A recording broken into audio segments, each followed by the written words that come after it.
All right, welcome. What I'm going to talk about has been known and called the holy science for thousands of years. In fact, Egypt is probably the home of the holy science. And what the holy science is the sun being the holiest of the planetary bodies in our solar system. And the OL in the word holy comes from the original name for the sun, Elios. So basically what it is the science of the soul and the stars. The Hindus have been teaching the holy science in Hinduism based on the Yuga cycle of 24,000 years, and I'll read a little portion out of this book about that in a minute. But the book I work mostly out of is Marcus Manilius, Astronomica. He was the astronomer and astrologer to Caesar Augustus, and this guy is probably the least read of all those great astrologers and people who taught this, like Ptolemy and the original founders of the science back in Egypt and Babylonia. But Marcus Manilius calls it the holy science. I'll just read the introductory words of his beautiful poem. I will finish with some of the most inspirational words you will ever read out of any poem written by a human, and it will intoxicate you for what they knew about the science of our ascension back to where we came from, which is the ethereal realms. The fifth ether, the quintessence, which Plato discussed at length. But just the introductory words before I continue. You, God of Silene. Silene is Mercury. Okay? You are the first founder of this great and holy science. So it's mercurial. Now, in Egypt, Mercury was Hermes. Okay, so it's hermetic. What you're going to be learning tonight is hermetic. Goes back to Egypt. But the Romans knew it, the Greeks knew it, Plato, Empedocles, Pythagoras knew it. And the beautiful thing I'm going to share with you today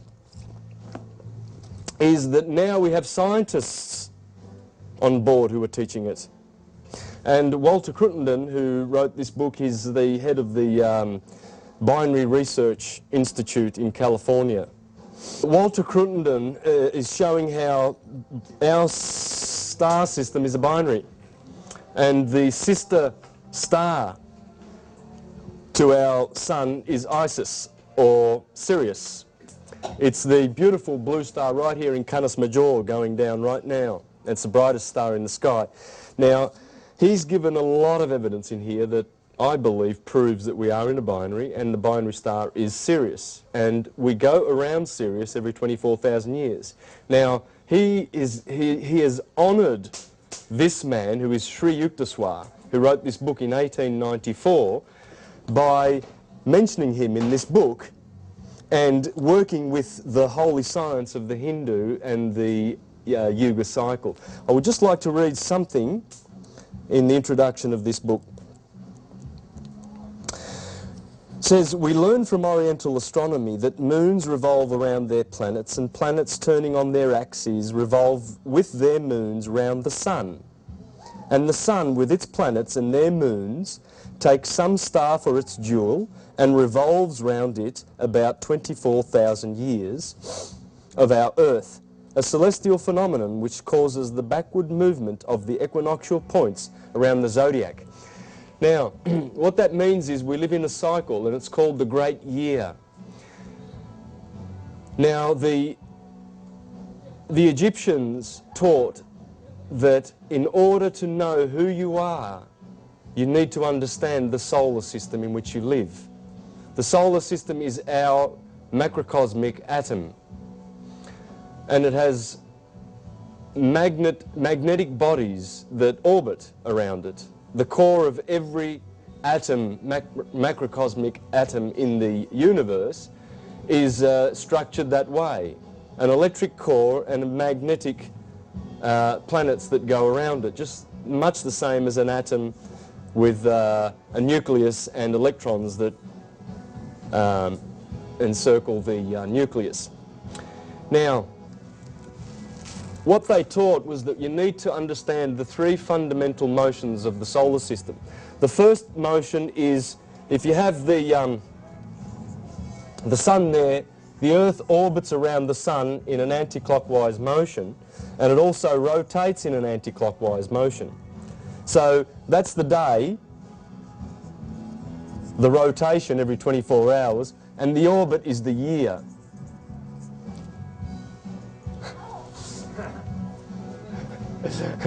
So that's the first fundamental motion, that's the second fundamental motion, and the third one is the great year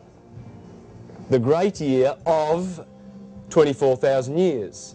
Now you may have seen that the figure is 25,920. Well, that's the same year, okay? The reason for this figure is because, according to Walter Cruttenden, as our sun orbits around a far distant star called Sirius, that's not a very good, but they're supposed to be perfectly oval like that.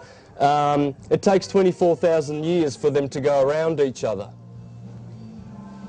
Now, as they get closer to each other, they speed up. So precession is variable, okay? It's not a fixed figure. You will see that the Hindus insist that it's 24,000 years. But in Egypt, they have this figure, and they're both correct.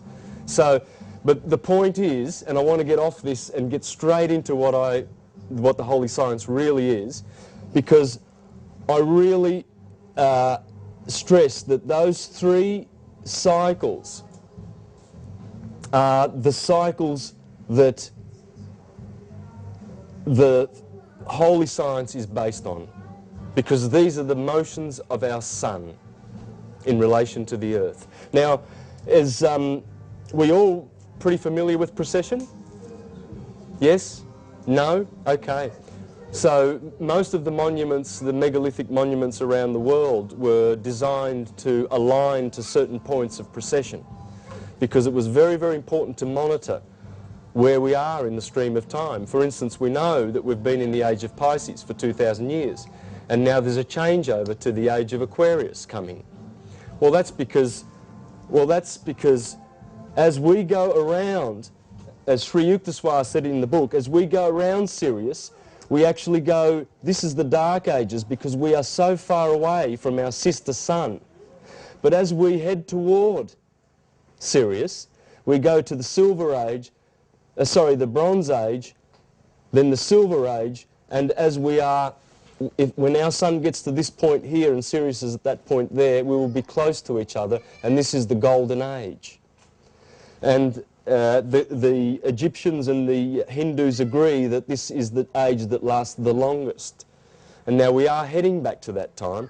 And what 2012 is all about is simply the fact that we are going through the equinoctial crossing of this particular cycle. And this is how it works. Our Milky Way galaxy is a spiral galaxy.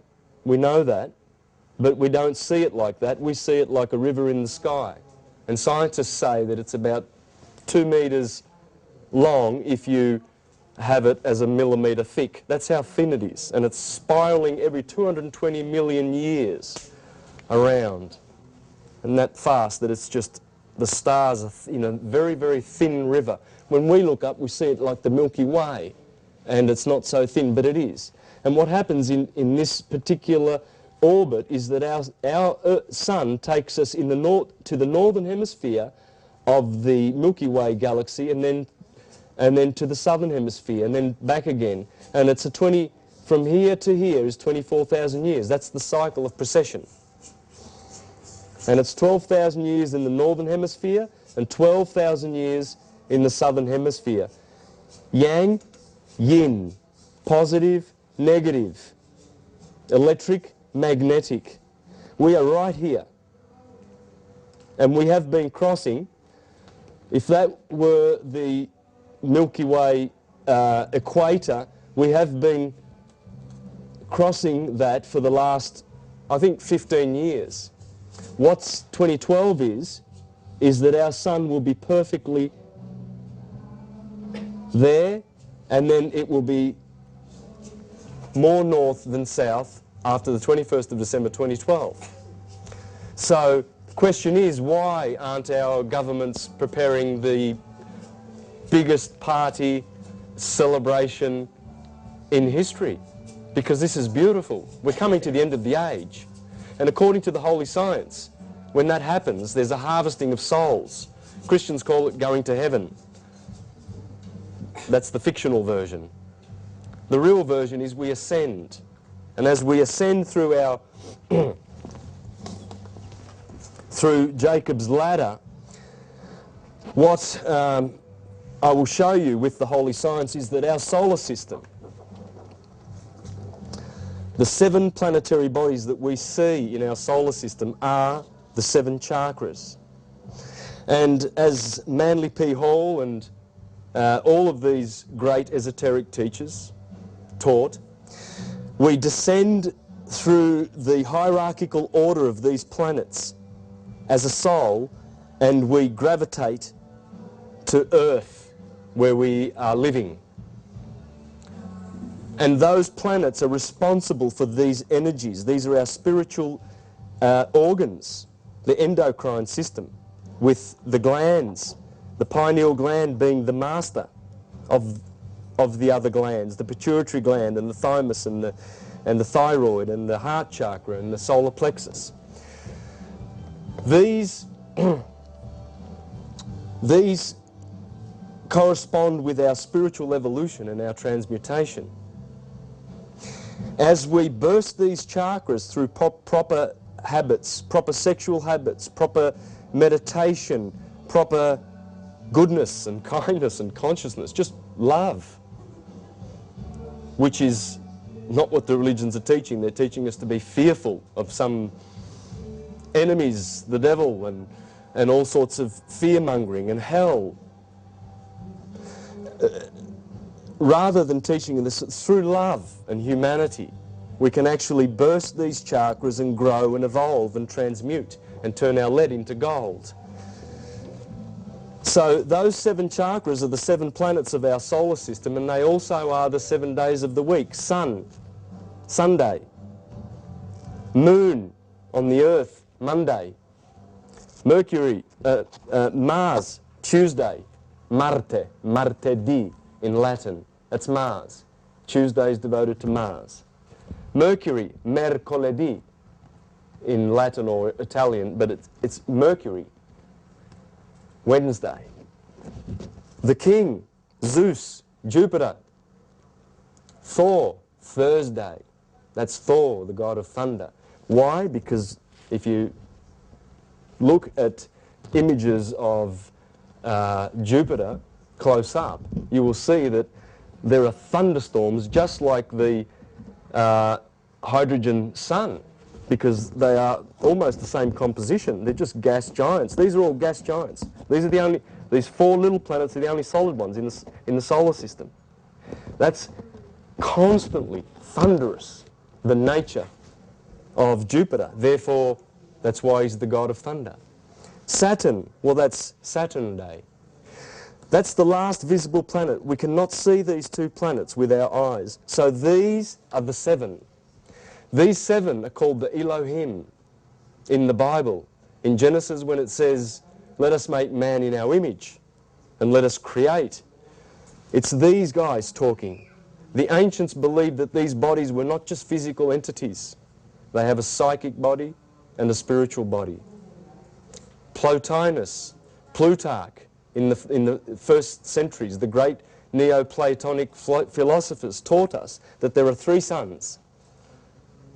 The body, the physical body of the sun, the psychic body of the sun, which teaches us that we are in the psychic consciousness of the sun.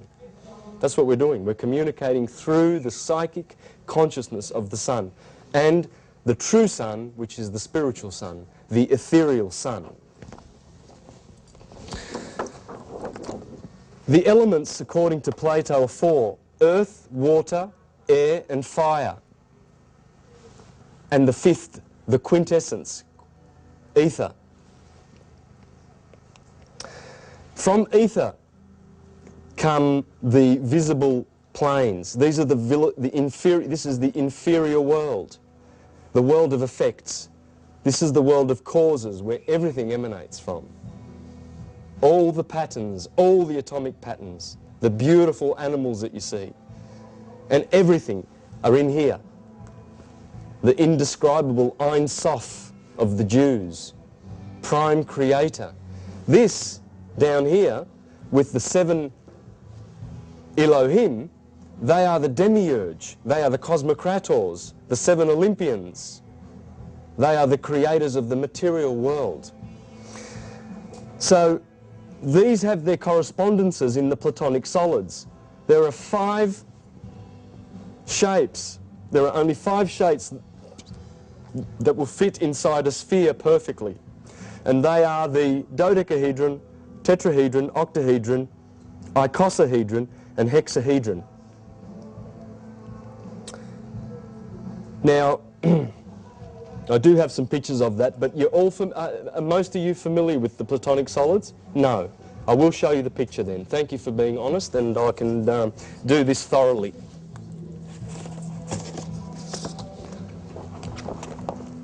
Those are the Platonic solids. Okay? They are the only shapes that will fit inside a sphere and touch at every point. This one has 4 sides. It's a tetrahedron, and it corresponds with fire. Notice I've got the correspondence there. Okay, it's very important to note the correspondence, because you will see how the universe is made and how it works. Those Platonic solids are in all the atoms. If you have a look at the periodic scale, you will see all the elements. All atoms will be either solid, liquid, gas, or what they call plasma or light or fire. All atoms. They will all do that. You can get your periodic table to tell you which ones go where, but an atom will form a molecule, or it will a solid, or a liquid, or a gas, or it will be of light. Notice the correspondences: fire, tetrahedron, light, temperature. These are the four elements that make up 97% of our bodies. Our bodies are made of carbon, hydrogen, oxygen, and nitrogen. Notice that carbon corresponds with the molecule, the solid, the hexahedron, the earth element. So what we're beginning to notice is that all the gross stuff is here, and it gets finer as it climbs back up to ether, the fire. And as it climbs back up in the breath of Brahma, as the Indians teach that the universe is a breath of Brahma, an exhalation and an inhalation. And this is how it happens. The breath comes forth from ether and manifests in the material world, and here we are. Okay? Now, let's get into the holy science and how it works, its mechanics. This is an absolute wonderful journey you will go through by discovering this science. This is a very beautiful and old map. I love maps. But this map, I struggled to find a map with this sine wave on it. Right? Now we all, if we've done our geography, the basic thing here is that is the equator, and then there is the lines that are very important called the Tropic of Capricorn and the Tropic of Cancer. Okay? And then this sine wave starts from the equator, well, it doesn't start from the equator. It goes right around the globe. It wraps around the globe once. And it climbs up to the Tropic of Cancer, goes through the equator again, down into the southern hemisphere, hits the Tropic of Capricorn, and then comes back every year. So every year we get a summer followed by a winter pulse. It's a pulse, but it's a cycle. That's the cycle. And that fractal of the cycle will give you, is what we're going to deal with, and another 2 fractals. When you know those fractals, you will be a master of astrology. You will be a master of the holy science, because astrology and the holy science are one and the same. Now, can anyone tell me what, how high that the sun, that's actually the journey of the sun, of course, because of the tilt of the earth. It's 23.5 degrees. Okay? So as the tilt of the earth, if my fist is the sun, and the earth goes around at 23.5 degrees, well, the southern hemisphere here will be in summer, autumn, winter, and spring. The earth maintains that 23.5 degrees every year as it goes around the sun. So in the southern hemisphere you've got summer, autumn, winter, spring, the 4 cardinal points. I'd just like to show you another map.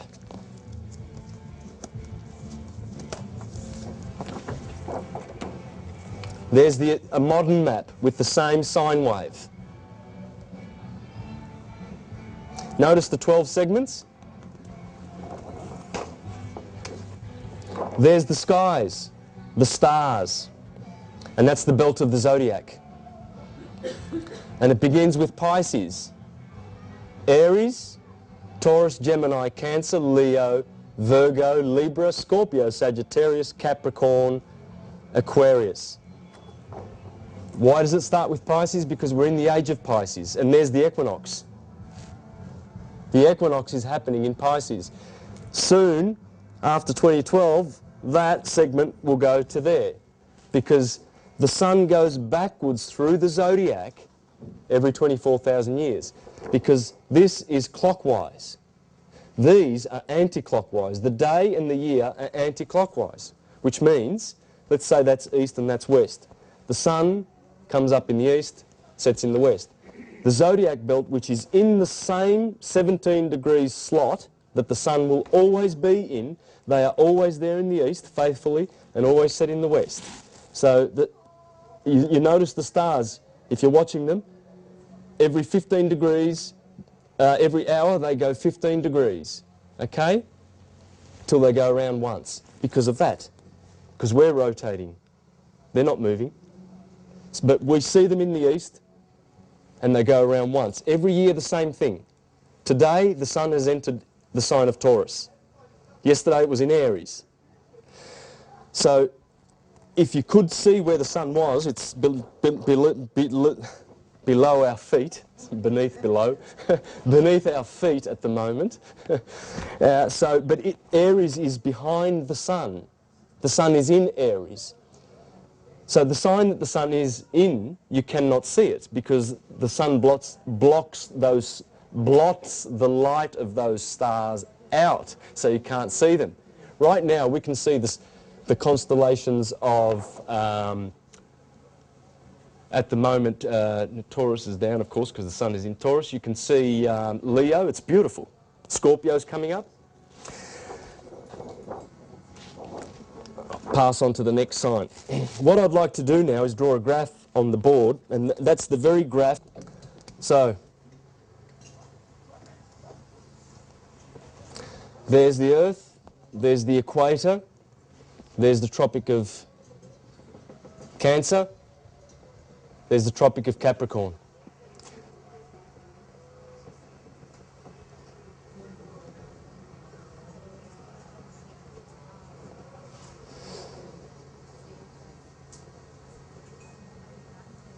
That's the sine wave.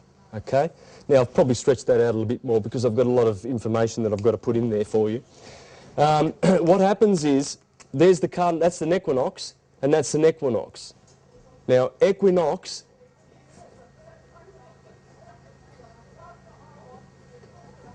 nox is night, equal, only on those 2 days, March the 21st, the equinox, that's a very holy day. In Japan they have a public holiday on the equinox. It's sakura season, the blossom season. The blossom begins at spring. Aries, the sign of the lamb. The wool of the sheep is the blossom, the white blossoms you see on the trees. It starts the season. That's the first day of the Jewish sacred year. This equinox, September the 21st, the autumnal equinox is the first day of the Jewish secular calendar. Take note, because that's when January the 21st has nothing to do with our sun directly. It's not an equinox and it's not a solstice. There's the solstices. The longest day of the year, the shortest day of the year for the Northern Hemisphere, because this is Northern Hemisphere science. Okay? When the sun hits that point, it's June the 21st, Prince William's birthday. They're making a lot of fuss about that fact. December 21st is the shortest day of the year. Winter, summer. Photosynthesis, life, harvest, growth, green. In fact, I'm going to put that in green because it'll have a great effect and you'll see why. When the sun hits the Tropic of Cancer, the sun is in Cancer. So, that's Cancer for 30 days or for 30 degrees of the pie. Then it goes to midsummer. This is spring, of course, March, summer, autumn, winter. We can also bring this around, which I'm going to do. Am I blocking out your vision? Sorry. Yeah, very, very sorry. Okay. So we'll go to that later, but for now we stick with this sine wave. By the way, this sine wave, see that, the cardinal points? That's the Holy Cross. The sine wave is also the yin and the yang, the letter S, the serpent, the wisdom of the serpent sitting on the tree. The sign of eternity, because you can go around this way too. Goes round and round. And in fact, that is where the figure 8 comes from. The figure 8 comes from the sun above and the sun below the horizon. If I get a chance to, I'll go through that. All the numbers come from here, all the letters of the alphabet, everything comes from here. All our religions, they're all astrotheological. All the characters in the Bible, all of them, every single character in the Bible are one of those 7 or the 12 signs of the zodiac. All of them. Abraham, the moon, will be Sarah. Adam and Eve will be the moon. Jesus and Mary Magdalene. All of them. And all the fairy tales are based on this sine wave. Cinderella is here. Little Red Riding Hood is here. Humpty Dumpty is here. They're all here. All of them. I'm going to show you that. It's a big story. But this science, we're very fortunate to be able to have this science because it has been persecuted. Most of the martyrs of history, going back to Socrates, Seneca, Hypatia, Boethius, Giordano Bruno, Thomas More, they all died for teaching this. They weren't Christian martyrs. The heretics were people who taught the real science, the truth of who the characters in all our holy books really are. They are our heroes and life givers, the planets of our solar system. When you know the solar system, in fact, the early century Christians used to be called solar heliognostics, sun knowers, to know the sun. And in fact, that, and the Romans put a US on the end of it, that is the Hebrew word for the sun. It's yes, it's pronounced yes.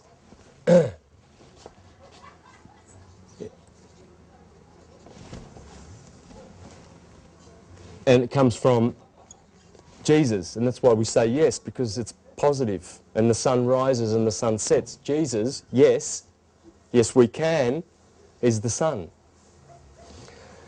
And from that we get yeah, the year. Because who's responsible for the year? It's the yes. And the month is, who's responsible for the month? Well, it's the moon.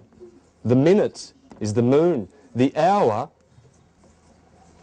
well, that's H-O, grab that R and put it here, and the U put it there, and you've got Horus.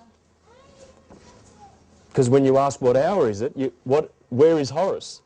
He's on the horizon, Horus's zone. The belt of Horus is the zodiac.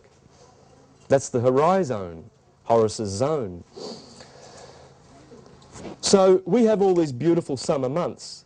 Cancer, Leo, these are the 12 apostles, by the way. These are King Arthur's 12 knights. These are the 12 tribes of Israel. Leo, Virgo. When the sun goes below the equator, it goes into Libra. And around that time, September, in the northern hemisphere, the leaves start turning red. So the sun is going through the Red Sea.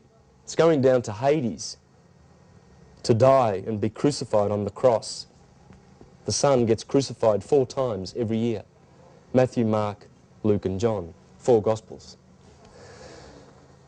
Libra, Scorpio, Sagittarius. Sagittarius with the arrow, he's the one that gets Achilles, who is the sun, in the heel.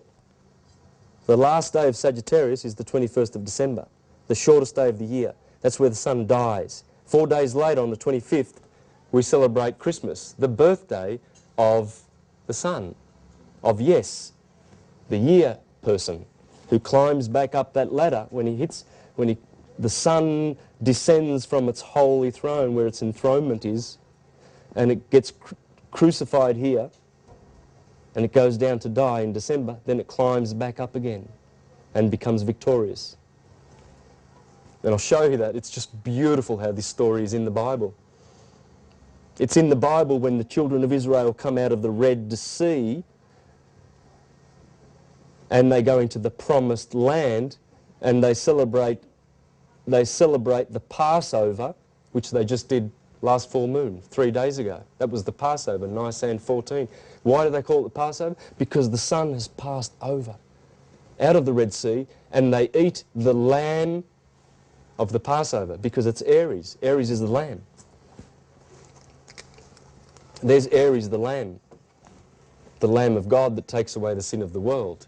Why does it take away the sin of the world? Because this is forgiveness. Up here you get to live. It's photosynthesis. The opposite of live is evil. Lived, devil. There ain't no devil that's out there that's having a war against another fictional God who's called Jehovah. That's their fiction. This is all the evil that it's nature.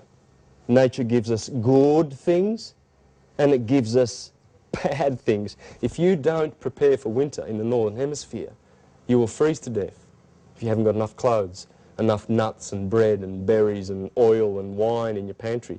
Sometimes for 5 months you're indoors. And if you haven't got a chimney high enough, you'll perish because the snow will destroy you. And you think, is that God doing that? No, it's nature.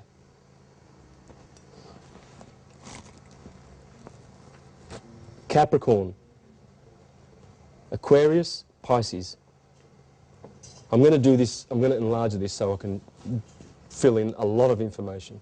There's so much information here, guys, that it's just, I don't know, really don't know where to begin. I could do 6 hours of just all the nursery rhymes.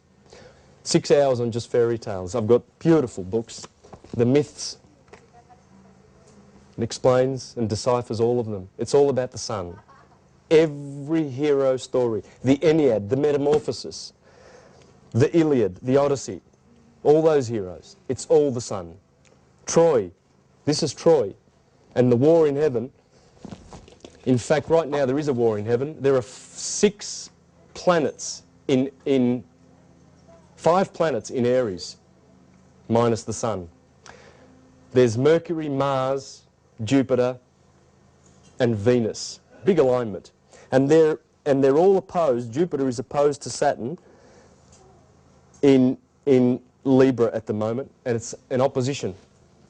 And it's a big, big opposition. And those oppositions that they call oppositions and squares and trines and sextiles in astrology, it's just the planets. And the wars in heaven, it's just the planets when they're opposing each other or in the wrong aspects. So let me fill this out. Here you have Taurus, and here we have Gemini. The sun is here at the moment. In the northern hemisphere, they've just come out of Aries. Have a look at this. Now, isn't this just convenient? When the sun crosses the equator, the lamb of the wool is the blossom season. The bull tells you to take out your bull and plough the ground and harvest and plant the seed. Otherwise, you'll miss the boat for the harvest in Virgo. The Virgo who holds the sheath of grain, so that when the sun is in Virgo, you know, and the virgins go out and gather the harvest. In the Virgo. This is the house of bread, Bethlehem. And you plant here, you can harvest here, and you can eat here. Otherwise you don't eat. Gemini. Gemini are the twins, because there are twin lambs, twin goats, all around the place in spring, the beautiful spring. When the sun hits Cancer, it's a sidewards walking animal. Therefore, the sun has nowhere to go but to go sideways. When it hits the lion is the beast that is most typical of the sun. All solar emblems have the lion in it. That's summer, midsummer. The Virgin is the harvest season. The scales of Libra are there to signify that the sun has just gone through the equinox. Equal day, equal night. It's the only 2 days of the year that the sun splits the day into 12 hours of darkness and 12 hours of light. The equinox. Whereas that's the longest day of the year and that's the shortest day of the year. Scorpio. When they see Scorpio, there are only 4 red stars in the sky. One of them, Antares, is in Scorpio. So it's the red dragon. It's the one who, after the sun has been judged in the scales of Libra, it's the one who is standing there to bite the sun as a backbiter and kill it and send it to its death and betray the sun, and so does Sagittarius with his arrow. That's why they are there, to betray the sun after he's judged in the scales. Scorpio's the backbiter. This is the apostle Judas, the backbiter, the betrayer, because he betrays. Well, he was called a backbiter because the scorpion bites with its back tail, not its front. And also the bite of a scorpion resembles the kiss, the 2 lips. If you've ever seen the bite of a scorpion, it looks like the kiss mark. That's why Judas betrays the sun with a kiss. It's all there.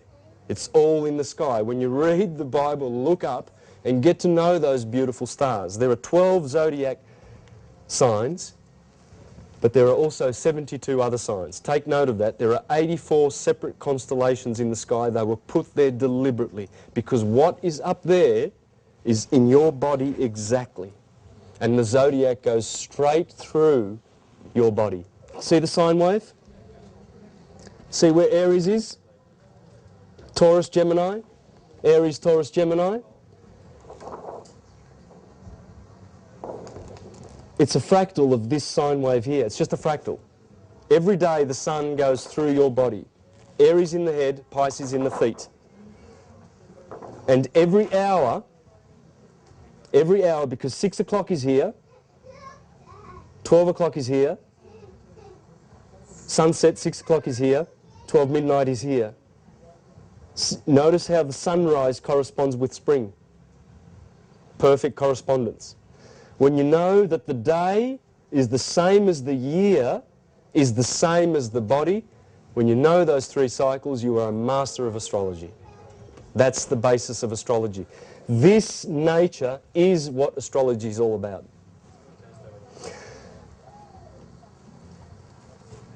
Let me just finish that little bit there. After Sagittarius is Capricorn, the goat likes to climb up the mountain. Aquarius is the wet season, January. That's when the sun gets baptized. And I'll show you that later. And then Pisces is the fishing season. Perfect agricultural correspondence. Perfect. And as I will show you, it corresponds with everything else in the myths and the legends. Here's some esoteric charts of what I was showing. These are very, very old charts. Aries on the head, Taurus, Cancer, the chest, Gemini, the two arms. See the arms? That's Gemini. There's another one. See all the animals going down? Scorpio, the generative organs. So we have Aries in the head, Taurus, Gemini, Cancer, Leo, the lion heart, Virgo, the belly, Scorpio, the generative organs, Libra, the kidneys, Scorpio, the generative organs, Sagittarius, the thighs, Capricorn, Aquarius, and Pisces. This is, I'm putting all the parts together slowly of the holy science, so you know how it all works. Everything is related to this. Astrology is the key. Astrology is the key to understanding all of the other parts, because this is also physics, as I'll show you. So, summer, this is considered to be heaven. This is considered to be hell. This is the Garden of Eden. This is outside of the Garden of Eden. The 2 equinoxes are 2 pillars, 2 brothers, 2 twins. The 2 twins in the Bible, Jacob and Esau. Cain that kills Abel. That's what they are. If this is the Garden of Eden, these are the 2 trees. The tree of life, the tree of the knowledge of good and evil. Why is that the tree of the knowledge of good and evil? Because the equinox here gives you a knowledge of good and evil. And what did God say to Adam and Eve? He says, on the day of you eating from the fruit of the tree of the knowledge of good and evil, you will certainly die. Because this is the sun. Once the sun passes there, he will certainly die as it goes down to its death. Okay, I'm just going to rub that off now and I'm going to expand that. Look, it might pay to just read something about the holy science, just so that I can clear something up about the nature of it. This is beautiful, what I'm about to read you. Because most people don't realise when they read the Bible what they're reading. They think that's history. That's not history. There's no real direct history in the Bible. It is mythological history. It tells you about how our solar system has gone through different phases. When there's a new heaven and a new earth, it's just the solar system. Saturn loses light, falls from heaven. That's the devil falling from heaven, because Saturn is Satan. And Satan is Saturn, and Saturn rules Capricorn and Aquarius down in hell. Whereas Jesus rules Leo. The sun is in Leo. That's the astrological house of Leo. So they're twins, Jesus and Satan. The sun and Saturn. Because the Saturn is the boss of cold, and he's the boss of hot in our solar system. Two polarities, yeah. He's cold as. He's about how many astronomical units is Saturn away from the sun? It's freezing. If you're ever going to plan a trip, bring some jumpers, you know. Okay, so Alvin Boyd Kuhn, he was an occultist, esotericist, teaching the esoteric truth of the Bible and of all the myths. And the esoteric structure of the alphabet, in there he says about this science, to enforce the cryptic significance of the disclosure now to be made, it is necessary to present with the utmost brevity the fundamental meaning graph of all ancient religious literature. All of them. The Bibles of antiquity have but one theme, the incarnation. How we, this beautiful godly consciousness, has happened to find itself on this planet, in flesh and blood, and those in this condition of the four elements. How did we happen to find ourselves below ether, where we come from? Unconditioned consciousness. Here we have conditioned consciousness. And we have cultures and stresses and religions that are trying to impose their views on us and change them and pervert them when the truth is within. We've always known the truth. We are our own high priests and teachers. The Christ is within. It's the heart chakra and the pineal gland. And anything above the infernal, notice that that is red and that is violet. Have you heard of ultraviolet and infrared? Well, there it is. These are the low vibrations. This is hell.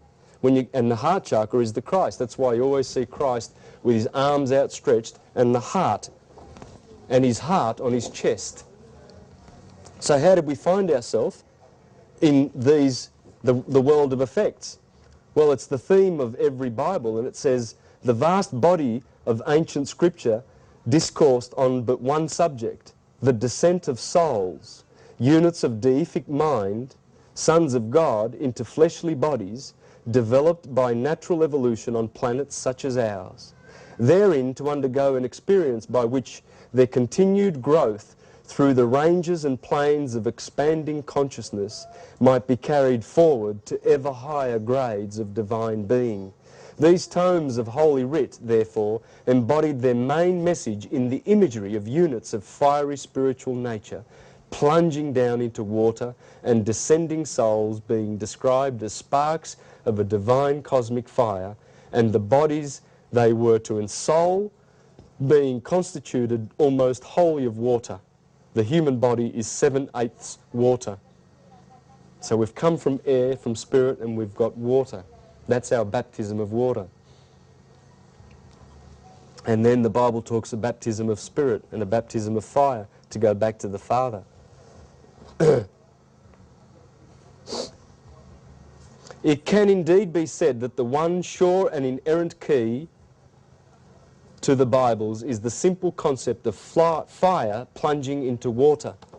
That fire plunging into water. Now, it's not an unusual concept. It's not at all. It's there's the South Korean flag. Remember what I did? The yin and yang? That's red. Fire. That's water. Spirit and matter. Fire, earth, air and water. Fire, earth, air and water is very important in the whole thing. Let me do this again. There's the equator, only this time this is much bigger now. Remember, the Tropic of Cancer is up here and the Tropic of Capricorn is down here. And the sine wave before went down here, didn't it? Remember that? Now what I'm going to do is make a circular graph, and that's your zodiac. This is where, studying the fractal of the year, and then the day and the body, will teach you everything you need to know about the macrocosm and the microcosm, as above, so below. So,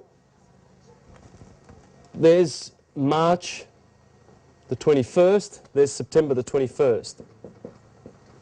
There's June the 21st, December the 21st. Equinoxes, solstices. Longest day of the year, shortest day of the year. It's opposite here in Australia, of course. It's opposite, but it doesn't matter. The science is the same.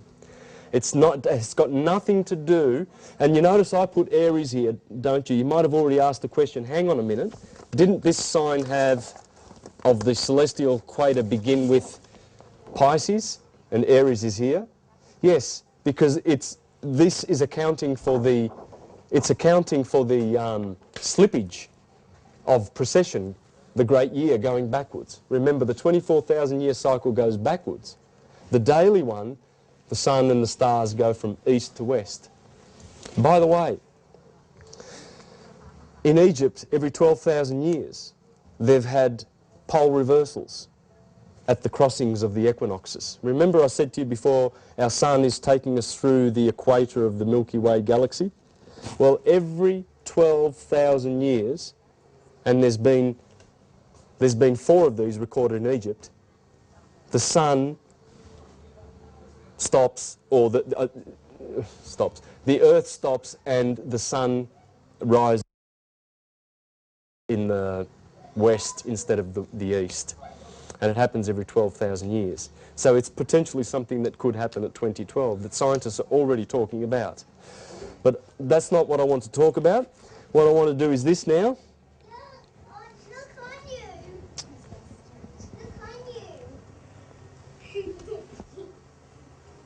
Okay, now, so let's put the signs in here that we know. Remember, this was Aries. Do you remember that?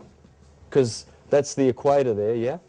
Okay, so that's the first month. The blossom, the bull, take out your plough, right? Taurus.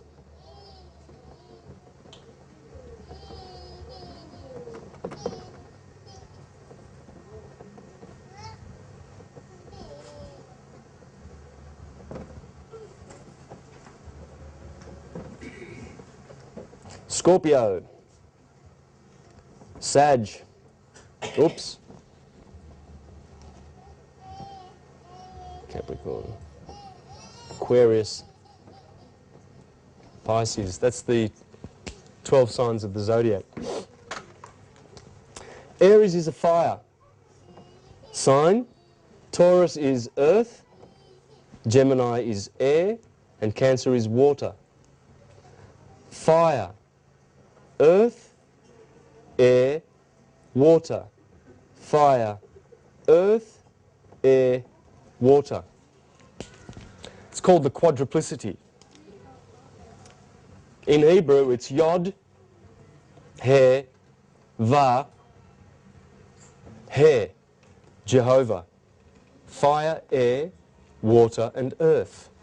So God, the created, not the creator, Ein Sof, prime creator is the creator, which is an invisible, we don't know. We don't know what that invisible cause is exactly. The Bible is a great book. It's a great book for enslaving people and freeing people. If you know that the message is every single character in there, every single character, there they are. And you're going to see this. All I need is time. Okay, then there's the modality. Cardinal, fixed, mutable. Cardinal, fixed, mutable. Cardinal, fixed, mutable. Okay? Many people familiar with this? Astrology, yeah? All good? No, this is the basis of astrology. Cardinal, fixed, mutable. What is that? Well, everything that you see in the sub-ether world of effects, everything does this. It generates, it operates, and it dissolves. In Hindu, they say the creator, the preserver, and the destroyer. Everything starts, does something, then stops in the molecular world that has been hexed. There's the hex, right? You're going to see that in a minute, what that means, right? This is like putting a little clock together with all the little cogs and gears and that, right? Slowly and delicately. I'm trying not to rush, but I'm trying not to miss anything. Because Mr. Cameraman over there doesn't like the way I jump from this to that and that, because there's so much information. Sorry, man. So, that's the quadruplicity Jehovah, the four elements that manifest in a pulse. It's three-phase pulse.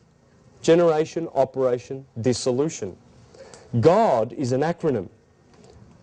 It's not a title for our fictional God that we've invented. Generation, operation, dissolution.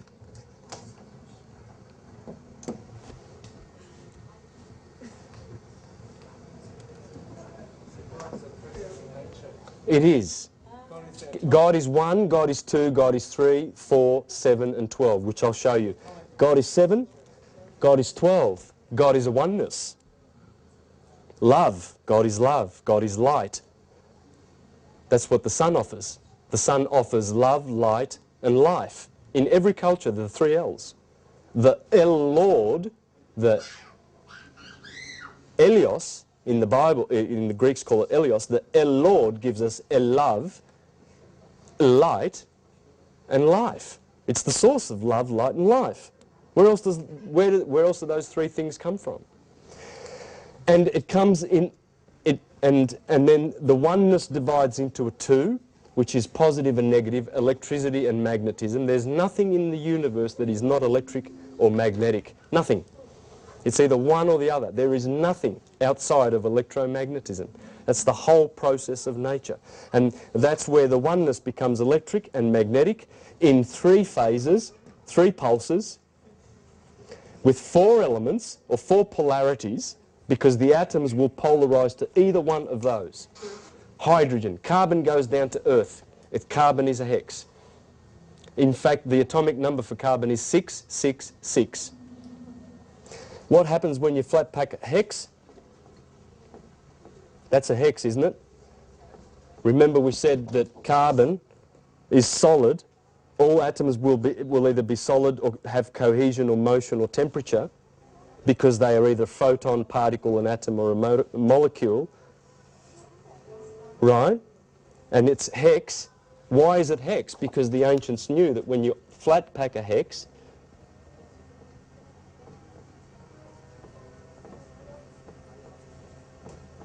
you get 666. That's the cross we have died on, which is the flesh that we live in.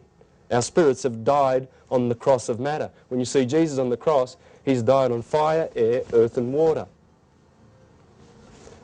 Fire, earth, air and water. Not in that order. I'll show you the order later, but that's what they are. That's the hex. So, this is male energy. This is female. Male polarity. Because these are electric. They are male, male, male, male. Water is feminine and earth is feminine.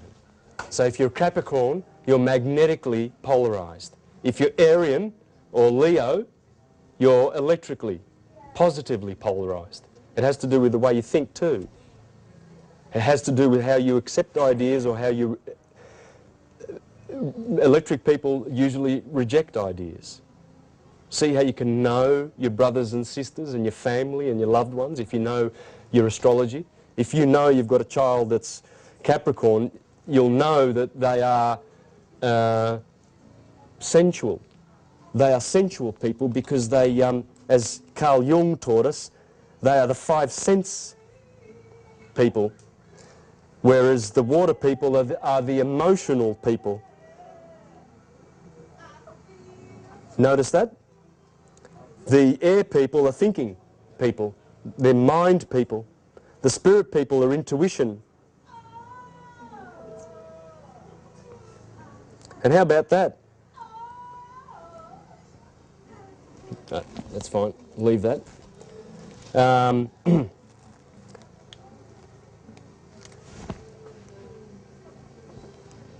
Female, male, female. I won't add the rest. You've got the idea, haven't you? Now remember we said that's spring. It's also 6 o'clock, isn't it? So every day, when the sun comes up in the east, from 6 to 8, it's Aries time. We are polarised to the left brain. We're doing masculine, energetic things, going to work, for instance, or getting ready to eat. Taurus is the mouth. We wake up in the brain, don't we? The lights go on, we open our eyes in the head. Every day we wake up, there's the head of the man, there's the feet. Right?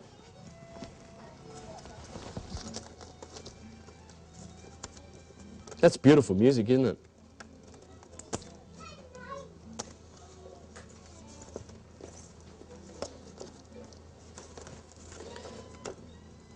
Got some really nice graphs that I'd like to go through if I get some time. There you go, there's the hex. See, stuff like that. That's the cross that we've died on, and these are the Greek figures that amount to the book of Revelation, and shows how all of this stuff is in the book of Revelation. It's all in the Bible. It's the lowest degree of life, the molecule, isn't it? It's ether is molecules down here. It's the lowest degree of life, and that's what we're made of, molecules. We're trying to lose the molecules. We're trying to go back. What we're trying to go back, remember, yes is fire, the sun. Remember Jesus says, no one goes to the Father except through me. That's what it means. Everything in the Bible has wonderful meaning if you know the key. This is the key. That's the man. Only this guy's got Aries over here and Pisces going that way. I couldn't mirror image it, but anyway, there's the man. See how the head is here, Taurus is the neck. So we wake up in Aries every morning, then we go to eat, then we use our hands. Gemini rules the hands, the twins of the hands, the arms. Then Cancer, we do our Cancer thing, which is like digestion and other things. Leo is the heart, so that's bringing the nutrients into the bloodstream. Virgo is the belly, so the food that we ate in Taurus is getting digested here. That's fixed earth, that's mutable earth. You put fixed earth in your mouth and you mutate it in your belly. Do you not? Okay, and I'll show you how it locks with every single other thing. The more you look at that, the more you'll find. It never ends. This is the labyrinth. They call this the Mount Zion, the Temple of Solomon. This is the 12 pillars of the Temple of my God in Revelation. It's King Arthur's round table, King Arthur being the sun, and Guinevere being that mysterious woman, just like Jesus is the son and Mary Magdalene is the mysterious woman. And Jacob had 12 sons and one mysterious daughter, Dinah, who got raped. The mysterious woman is the moon, because as she goes around, and every full moon, she has sex with the sun in every full moon, because the woman is the receptive organ of our solar system, where we come through. That is the ovaries of the solar system. The sun is the impregnator. The electricity impregnates the magnetism, just like any electric charge you put in a rock and it stays magnetic. The sun is magnetizing all those molecular bodies, and we included.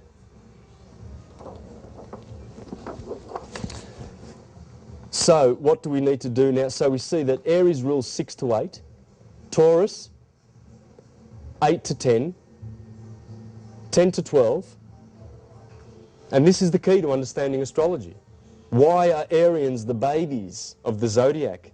Because the sun is a baby. Here the sun is a boy. Here he's a man. Here he is a walking stick as he goes through the scales of Libra and is judged and is told to go down to Saturn, because Saturn rules these two signs. Let me show you the rulership. So anyway, the sun dies here and then he's born and he's a boy again. That's why Arians and Taurians and Geminis, they have that youth quality. You can see it. You can just see it. And then these guys are sort of more mature somehow. Not that these guys don't reach maturity, but they've got the child in them, the Arians. And they all have the qualities of that season. And they all have the energy of the sun where it is. That's why Leo people, they love the limelight. They love the limelight. Mick Jagger, Robert Plant, the golden mane, you know, they love it. And they glow. They've got the heat of summer. This is midsummer. And look at that, fixed fire. From 2 to 4 every day. What's the hottest part of the day? That's obviously where fire is going to fixate. Obviously fire is going to start here. Remember, cardinal is starting, fixed is mutable, fixed is middle, and mutable is descending. Pretty much comparable to a jet plane. To take off, that jet plane uses so much energy. That's cardinal. The cardinal people are very directional, very choleric. You can tell, I can pick cardinals. I love picking cardinals. That's a cardinal. Yeah, you see them walking down the street. They walk straight. Well, I'm Aryan. I'm a ram. It's a ram. My mother always used to say, I know when you're coming because you come at 100 miles an hour with the car. No one drives as fast as you do because we don't like people in the way. Get out of the way. And Capricorns are the same. Cardinal. Librans are the same. Mr. Cameraman. Bossy. Cancerians, even though they've got the water and the motherly aspect, they are still very one-directional. Okay? And the fixed people, well, they're fixed. Yeah, they're so cool, especially the cats. Because the cats are feline.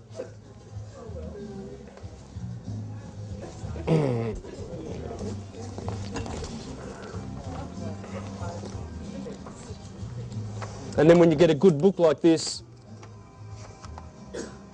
there's the cats. Have a look at some of these guys. Banderas.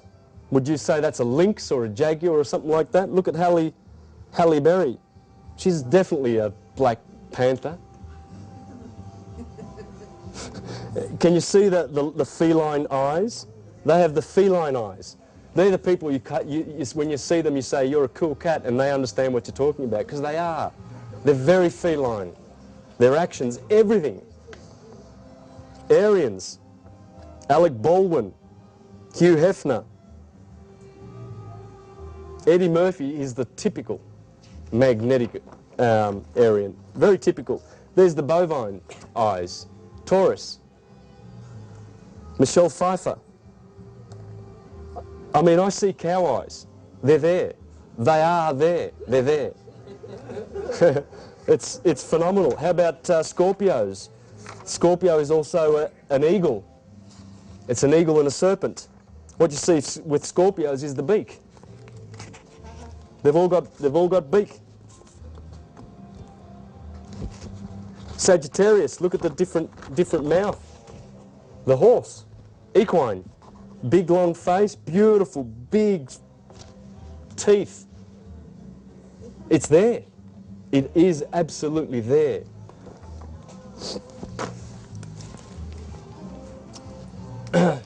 So this is how you understand astrology. This is the base of it now. You have the base. If someone says he's Leo, you know, oh yes, 2 to 4, where fire fixates. Look at this. The fire signs. Let's just study the fire signs. There's cardinal fire, so God is 3-phase. Bang.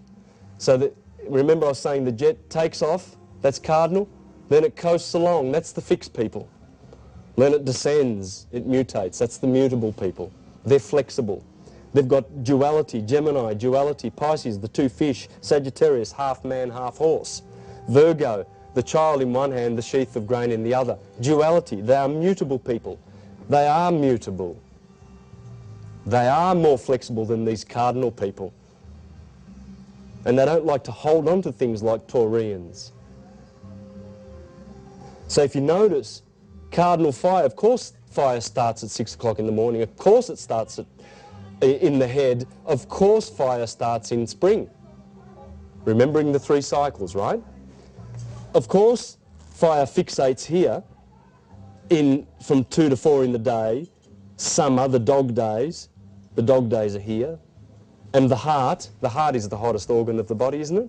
That's the heart. And then Sagittarius is where fire stops, because it's the 21st of September. It's all over fire. There's no fire in this quadrant. Water, air, earth. There's fire in this quadrant, there's fire in this quadrant, there's fire in this quadrant. There's none here, so fire stops here, it starts there. Make sense? Well, what about if we look at Earth? Earth starts here, cardinal Earth, fixates here, mutable here. So, cold, freezing, freezing, Earth thawing out, that's where Earth starts. And then Earth fixates over here where you plant. That's the symbol of Earth. That's the Earth cycle fixed. And then it finishes when it gives its harvest over. And the harvest season is ended. And there's no Earth in this quadrant, here. Same with water. Water starts here with cardinal water, Cancer. Why would water start on the longest day of the year? Well, because there's a lot of heat here. This is summer. This is so hot that all the water on the earth has evaporated. It's maximum evaporation.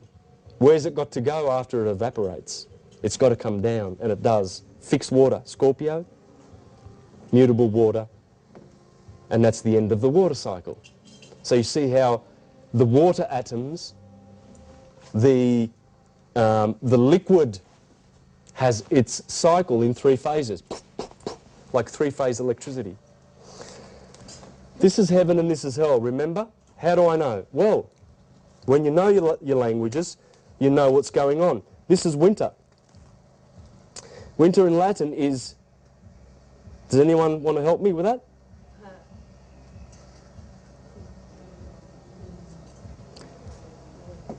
Inverno. Hell in Latin, or Italian, this is Italian actually, is inferno, infernal. It's the same thing. Hell is not hot, it's cold. This is, it's cold. It really is, but then you will understand why it's also hot and why it's red. Because look at that, remember that is your Scorpio, red? It's about there, isn't it, right? Notice that all the vital organs of the body are in the above part and they stop there at the generative organs. From the legs, Sagittarius down, there are no vital organs. They are the 8 hours in which you are sleeping every night, from 10 o'clock at night to 6 in the morning. There are no vital organs down there. They're all from here up. And there they are, from Scorpio to Aries in the Jewish menorah. 1, 2, 3, 4, 5, 6, 7 stands of the Jewish menorah. This is their heaven, the Jews, the Garden of Eden. This is hell, inverno, inferno. And March is the first season because it was called Primus. Primus is number 1. That's the original name for Aries, March. Primus, Secundus, Tertius, Quartus, Quintus, Sextus, Sept. You wonder why September is called September 7 when it's the 9th month? It's not. It's the 7th month. The first month is March. The equinox. That is where the pulse starts in the head, and it starts in spring where the fire begins. Everything comes from fire. Everything emanates from light. Out of the ether comes the light, electricity, and out of the electricity comes the other magnetic effects. This is the holy science. And notice, I was going to say, notice how I told you that this is red, the Red Sea, and this is green. Well, everything, the Egyptians used to say, everything below the kidneys is red. There's the kidneys. Everything below the kidneys is red. So everything below the kidneys, Libra, they are the kidneys. Take note of these signs. Aries and Capricorn, the horned animals, are in the head. And then Gemini is the arms. Pollux and Castor, they're the twins. And the 2 lungs. That's what Gemini stands for. Cancer is the chest. Leo is the heart and the blood. And so on and so forth. And you can actually see it in the body language of people too. Arians have prominent heads. They either have a long head or a prominent head. There's something about their heads. Taurians have got thick necks. It's the neck. Gemini people have got long arms that are just so good with it. You just look at a Gemini with their arms because Mercury rules. Mercury rules. Let me show you who the rulers are. That's the sun. The sun rules. The moon rules Cancer. Then from there down, it goes in order of Mercury, Venus, Mars, Jupiter, and Saturn. Saturn is Satan, because Satan rules the underworld. Opposite to Jesus, his brother, his twin. In order of closeness to the sun, you see Mercury is closest to the sun, and then Venus, then Mars, then Jupiter, then Saturn. Yep, no worries. So you see that Mr. Hot is over here, and his brother, who kills him on the 21st of December, is over here, Saturn. Saturn rules the underworld, Satan. Although it might be heavy. Yeah, it is heavy at the first time. You know, for the first time it's heavy. But so sorry about that. But I'm trying to get you learning such a beautiful science. And when you learn this science, this is the most powerful thing, that to know who you are and serve the God within, because you are an atomic, deific unit of light. You're not a sinner. There is no sin. This is sin, this is good. Everything has resistance, even that light. It ohms. What's that? Well, it's a resistance. You have resistors in all our electrical circuits, because you can't just let electricity run rampant. It's got to be resisted. Every force. The roof is resisted by the walls. Otherwise, if they weren't there, the roof would fall in on us. So that's all it is. It's all it is. The light has to be resisted by the cold and the darkness. Now have a look at this. If you thought, oh, I'm stretching it a bit to say that the sun rules the kingdom of heaven, and why is this the kingdom of heaven? Well, it's the land, well, that's hell, but it's the land flowing of milk and honey. Here's the milk.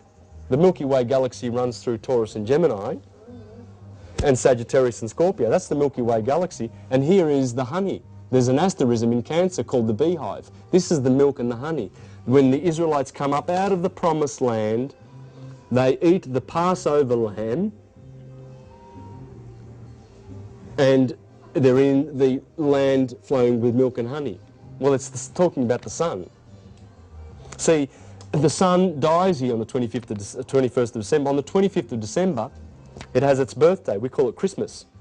Christmas, why? Because the sun, when it goes on the horizon, if you watch the sun setting in summer over here, and then 3 months later, in autumn, it's over here, and then winter over here, and then it's 6 months from there to there, right? On the horizon, it's 47 degrees because of the tilt of the Earth at 23.5 degrees. Let me get back on this side. 23.5 degrees. 23 and 23 make 47. So you can watch the sun walking on water, Jesus walking on water all year long. You like that, did you? I'll show you something you like much, much more than that, because this is beautiful. It really is. I'm glad you're appreciating it like that. There's the ocean every morning, and the sun rises. The sun is called yes, isn't it? Remember I told you that? How do I know? Let's be really sure about ourselves, eh? This is how I know, because they tell you. What are those 3 letters inside the sun that have always been there to tell us the name of the sun? It's Greek. Any Greeks? I-E-S. Yes. The H in Greek, that we see an H, I-E-S, that S, that is an I in Greek. It's called eta. We spell it like that, but it's I. Yes, remember? And the Jews, yes, and we say, sorry about that, that's a horrible Y. Yes, and then we got the year out of that. Jesus is born of, in Latin, the mare is the ocean. Mary, Maria. Jesus is born of Mary every morning. Jesus turns water into wine. The grapes growing, the water pouring down in summer. The grapes growing, and then this is the bread season when the virgins get the harvest. This is the wine season. The sun turns water into wine every year. It's the natural cycle that we have. Now, if you thought I was stretching that thing about Jesus ruling here and the sun ruling here, in Aries, in astrology, we have every one of these planets has its ruling house, its detrimental house, its exaltation house, and its fall house. How many people know this about astrology? No? You know about that? There are 4 things. I'm pointing out the sun's ruling house, its detrimental house where his brother Saturn lives, Mr. Cool. Of course that's the detriment of the sun. Of course it is. And why is this the exaltation of the sun? Because the sun has exalted. And here, the sun is fallen. Well, guess what? The opposite of the sun, Saturn, has exactly the same opposites of ruling houses, the opposite of the sun, exactly. That is the ruling house of Saturn, Aquarius. That is the detriment of Aquarius. That is the fall of Aquarius. And that is the exaltation of Aquarius, of Saturn. I didn't confuse you, did I? Okay. So that is the ruling of Saturn, detriment of Saturn, obviously. That is the fall of Saturn. That is the exaltation of Saturn. The opposite of his brother Jesus. Right. I keep losing where my duster is. All good? Are you enjoying this? Yeah. Okay. Lovely. Yeah, I thought you would. Let me just show you one more thing. There's Sister Moon. That's Mary Magdalene. Jesus and Mary and the Virgin, his mother, right next door in the quadrant of summer. He rules in his kingdom with his bride. And the full moon that we just had, we call it Easter. We are right in Easter now. What are we celebrating? Well, Easter, which is this Sunday, is the first Sunday after the first full moon, after the 21st of March, every year. If you want to predict when Easter is going to be, just do that. The first Sunday after the first full moon, after the crossing. Why? Because the sun is getting married and conceiving in the sign of Aries with the moon. Because the full moon is over here in Libra, the sun has exalted, and he's having sex with the full moon in Libra. It's the marriage of the Lamb in the Bible. The marriage of the Lamb, Aries. Because Virgo stretches right over to here, and Scorpio, it used to be one sign. This was all the Virgin. So when the sun exalted and the first full moon was in the Virgin, that was Jesus being born of a virgin. And how do I know this? Well, the 25th of March, which is the day after my birthday, that's the day of the Annunciation. That's when Gabriel says to Mary, you will have a child and it will be the Son of God, the S-U-N of God, that is. It will be the Son of God. The 25th, well, that's interesting. 9 months later, the Son is born. That's the birth. We celebrate here the birthday of the Son, Christmas Day. That's got to be conception, where it's conceived. And looky here.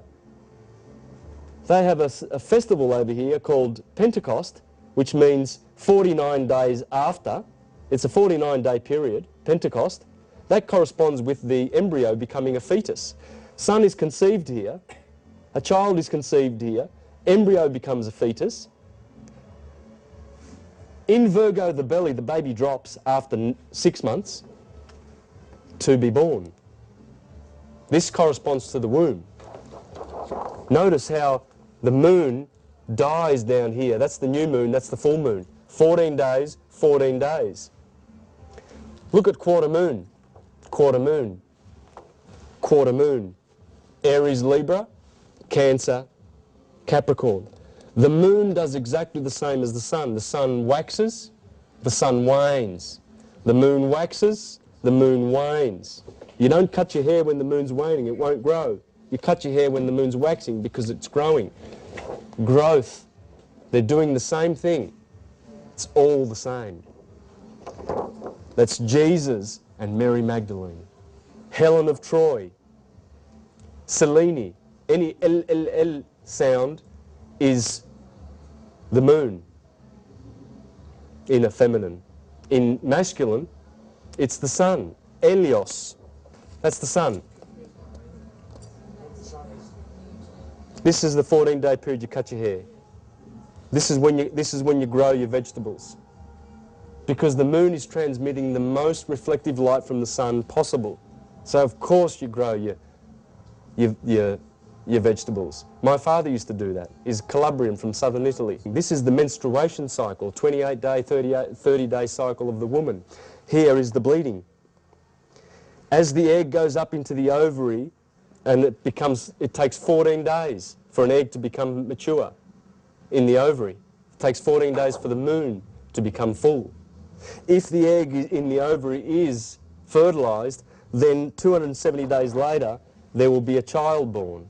If not, 14 days later, that egg will bleed. And that you cannot see the moon for 2 days in that period. That's the correspondence. You see, the woman is linked in with the moon and the sun is linked in with the sun. That's how it works. This is how it all works. The universe, ether, is a dodecahedron, 12. So this is the mind of God, which Hermes says is the universe. The universe is mental. It has 12 potential latent energies. The 7, they are the creators or the manifestors of physical stuff. That is the physical part of God. The 4 are the 4 polarities that he uses, in which the atoms go to their place. The 3, the Trinity, God being a Trinity, that's the pulse, that's the phases. The 2 is the duality, and the 1 is the oneness of all. It's the relationship always, that is always there, of that equinoctial point. When the sun crosses that point, the next sign is always given to the Lamb, no matter what hemisphere you're in. It's given to the Lamb because it's cardinal fire. Everything comes from the start of light. Cardinal fire means where light begins its journey. And then as photons crash into each other and collide and form molecules, and atoms are attracted to each other, and that light is refracted and whatnot, then light is what creates bodies. You're a light body. You are a child of the sun because you are a light body. We can't necessarily see all that beautiful glowing light, but it's all light. All of those atoms are light. It's all photons. It's all light. Why? Well, I'll tell you how I'd like to finish it with Marcus Manilius's beautiful words, if you'd like me to do that. This is amazing. What boots it to assail oneself with self-reproach, to deprive oneself of benefits ungrudged by God himself, and to renounce that mental vision which nature has bestowed? So he's saying to us, begging us and imploring us to look at nature in her naked glory, to see who God really is, what God really is. And this is how he says we should do it. We perceive the skies, then why not the skies' gifts too?